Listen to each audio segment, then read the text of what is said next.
What's up, my peoples? So another idea, investing stuff, right? So there are some people that are investing in Tesla. They call themselves Tesla Army. If you look up the stock ticker TSLY, it's an option income fund that uses options to create cash flow that can pay their investors. But the underlying asset is the company Tesla, which recently Tesla's not been doing that well. You know, they've been going down according to where their all-time highs were in the past. So anyways, a lot of people were in on Tesla in the past because, or Tesla, TSLY, because it was a fund that was paying huge yields. At the time, they was paying 70-80% yield. Now it's closer to a 50% yield. They had a reverse stock split. Some things happened, but it's still paying about a 50% yield. And the stock price, it costs might be about $15 a share. I can't remember the exact, but I'm trying to do this in a way where you can just listen. You don't have to see a bunch of stuff. So about 50 bucks a share, right? So people do that and they bought it. But over time, it's eroded, right? So the original price of the Tesla fund was around $20. From that time to now, it's gone down, and its probably actual value is probably around like $7 or $8. So you lost more than 50% of what you put in when you got it, right? Because over time, Tesla was going down, and so Tesla was going down as well. Now, there were some fund managers at YieldMax. They decided to do another fund that they call Crash, CRSH, right? And so Crash is they use the inverse of what they would do with Tesla to make money in options, to make money when Tesla goes down instead of when Tesla goes up. So Tesla uses options to make money when Tesla goes up in value, but Crash uses options to create cash flow when Tesla goes down in value. So if you had both of these, right, you created like, think of like an ice cream sandwich, right? You got chocolate on the top, you got vanilla in the middle, and you got chocolate on the bottom. Well, the whole point of an ice cream sandwich is it's ice cream, right? Like the cookie part is just what you have to encapsulate the ice cream, but the ice cream's in the middle, and that's what everyone's there for. You know, when I was a kid, I used to eat an ice cream sandwich.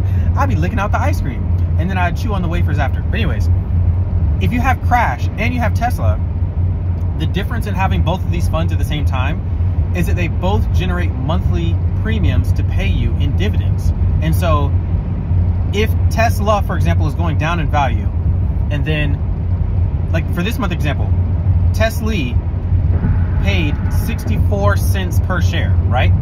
And Crash paid 95 cents per share. If you add them both together, that's $1.60. So it didn't matter whether Tesla was going up or down, both funds made money, except Crash made more money because Tesla went down more this month than they went up. And so Crash had a bigger payout than Tesla, but they both had a payout, right? So then if you had, on the opposite side, if Tesla starts going back up in value because Elon does something crazy, he tweets something, the government comes out with a new regulation about electric cars, or they start bringing out their robots or their AI or whatever other doohickeys, fuzzy doohickeys they have going on, and Tesla goes up in value, then the next month, maybe Tesla would pay you 95 cents or $1 per share, and then Crash might only pay you 50 or 60. But either way, don't look at it as the underlying asset. Look at it as I'm using the strategy to straddle both of these to create more cash flow than I would if I just believe in Tesla and just held Tesla. So I'm not saying everyone should do this. You know, matter of fact, don't copy me. Don't do it. I'm doing it because I looked at it and I was like, yes, this is doable for me. I have amounts of both, and I'm gonna get paid for both this month. In the following months, I now don't give a crap's hoot about what Tesla is doing, going up, going down, doing whatever. Because if they go down, I'm gonna make some more money. If they go up, I'm gonna make some more money. If they stay where they are, I'm still gonna make some more money on it. Anyway, just strategy. I figured I'd put out there as a quick video. It came to my mind. I thought about it, and I was like, I even told a friend about it. I called a buddy today and told him like, hey man, I know you were heavy into Tesla. You know, I know you lost a lot on that, or you have a potential loss on it. You haven't sold it yet, so you didn't really lose anything. But if you wanted to try to recoup some of that, you could consider investing in these two, and while you're waiting for Tesla to increase over the next couple of years, you can still get paid every month while that's happening. And that, you know, to me, that would be a flex because I'm looking at cash flow.